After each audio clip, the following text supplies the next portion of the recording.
Welcome to Naaleh land. We begin Parshas Mishpatim here to Shem. Here's one of my great pedagogical challenges.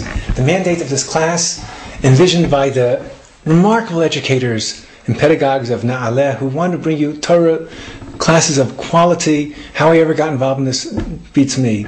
But there's wonderful people, and you know you have wonderful teachers, present company excluded. My job is they thought the following. It's possible. You can go through seminary, you can go through proper Jewish schools, or you could be about tshuva and not being exposed to proper Jewish education till later in life. And even though you go to shul and every week you hear the parsha, still not know the entire story. So I really try, I prepare, I do what I can to convey to you the story. But what am I to do for Parshas Mishpatim? Mishpatim, there's no story, it's one commandment after another. So I've tried as I can, we shall see, and my challenge continues next week and the following week. Truma Tetzaveh, there's no story there. We talk about how to build a Mishkan. There's no story in how the big day kahuna, the clothing of the Kohen. I'm going to try and be an editor. But before we go any further, let's remember that today's shir, as always, is Lili Nishmas Rachel Leah Bas Chaim Tzvi, Alel Shalom, Lichtig Gan Eden, all the Torah in her merit through the great system of Naaleh. We thank our staff over here of Mrs. Libby Bamser, always with a smile, and I tell you what a wonderful person she is. She saw me and I apologize. Sometimes I seem to get a little bit tired and I yawn too much. She races out of the studio, gets me all kinds of caffeine goodies. What a wonderful person she is. Okay, what I do for a relative like that. All right, now, Parshas Mishpatim. We begin first with our summary.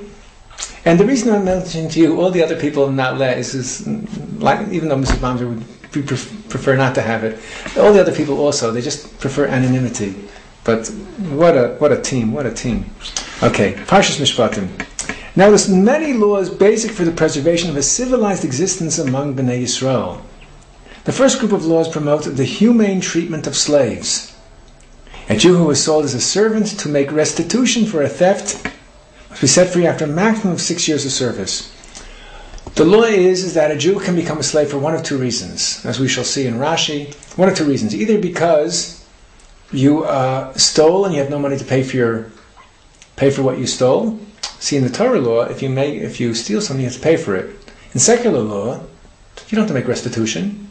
You may be put in the jail, but the person who was robbed will always remain with his loss. According to Torah law, if you stole, you have to make restitution. If you don't have the money for restitution, you could be sold to slavery to make up what you owe.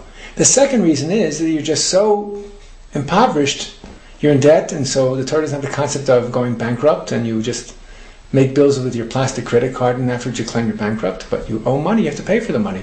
You don't have money, you're sold to slavery.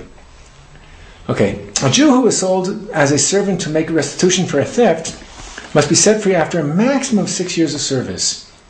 If he was married when he entered slavery, then the master must support his Jewish wife and children during his servitude, must release them upon its completion. However, if his master provides him with a woman slave, called a Shifat Kananis, then the wife and the children she bears remain with the master, and the Jewish slave is set free.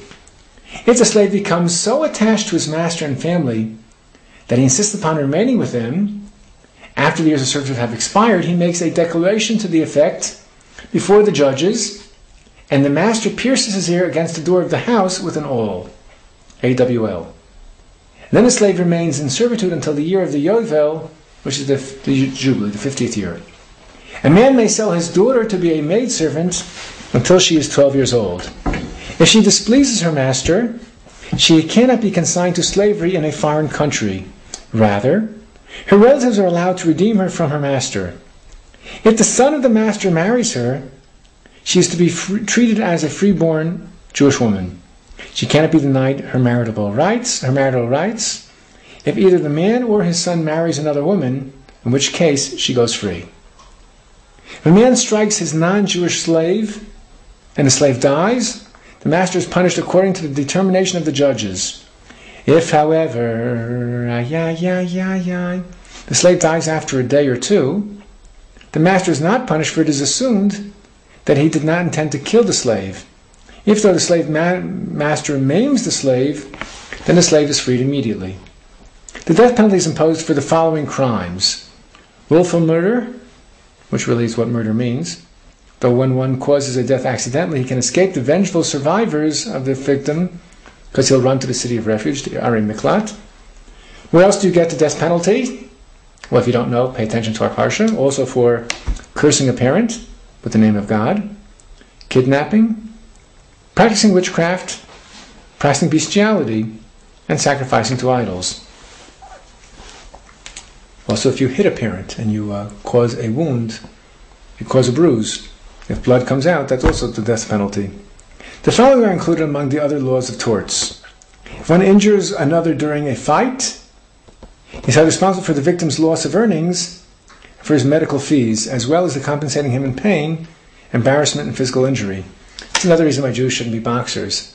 Now, I guess that sounds pretty obvious, but the fact of the matter is, in the 1940s, 30s, it was very common. Boxing was a common profession. Many people, it was really not an uncommon thing for people to be boxers. But if you hit a person and you cause blood to come out, which is what boxing is all about, you have a serious problem. Big shaila. Okay.